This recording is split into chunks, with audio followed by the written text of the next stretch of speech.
Les pièges du cœur, épisode 1. L'orgueil, est-ce bien ou mal? L'orgueil est-il toujours mauvais? Ou existe-t-il un bon orgueil? La Bible répond clairement à cette question. Restons ensemble jusqu'à la fin. Aujourd'hui, beaucoup de personnes disent « Sois fier de toi », mais la Bible nous invite à faire attention à ce que signifie réellement l'orgueil. L'orgueil, selon la parole de Dieu, n'est pas simplement avoir confiance en soi. L'orgueil, c'est lorsque l'homme prend la place qui appartient à Dieu.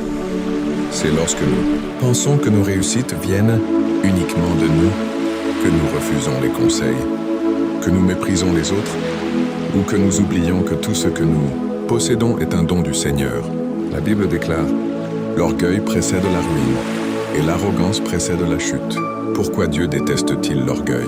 Parce que l'orgueil ferme le cœur. Une personne orgueilleuse croit qu'elle sait tout, qu'elle peut tout faire seule, et qu'elle n'a besoin ni de Dieu ni des autres. Regardons le roi Nebuchadnezzar. Après avoir bâti un immense royaume, il s'est glorifié lui-même. Il a déclaré que toute cette grandeur était son œuvre. À cet instant, Dieu l'a humilié. Il a perdu sa raison pendant un temps. Jusqu'au jour où il a reconnu que le Très-Haut règne sur tous les royaumes de la terre. Quelle leçon pouvons-nous tirer? Dieu ne cherche pas à humilier ceux qu'il aime, mais il résiste à l'orgueil parce qu'il détruit lentement le cœur. À l'inverse, regardons Jésus. Il était le roi des rois.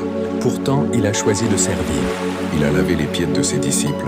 Il s'est abaissé jusqu'à donner sa vie sur la croix. Voilà la véritable grandeur selon Dieu. Servir avec humilité. Alors, comment vaincre l'orgueil? Commence par remercier Dieu chaque jour pour ce que tu es et pour ce que tu possèdes.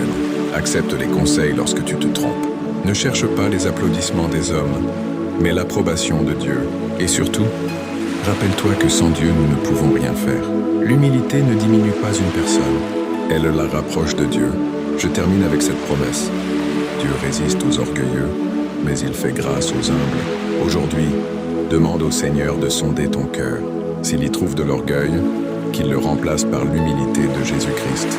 Prions ensemble. Père Céleste, je te remercie pour ta parole. Garde mon cœur de l'orgueil. Apprends-moi à rester humble, à reconnaître que tout vient de toi et à te donner toute la gloire. Façonne mon caractère pour qu'il ressemble à celui de Jésus-Christ. Au nom de Jésus, amen. Que Dieu vous bénisse. Si ce message vous a édifié, partagez-le afin qu'il encourage d'autres personnes à marcher dans l'humilité. On se retrouve vendredi prochain pour l'épisode 2.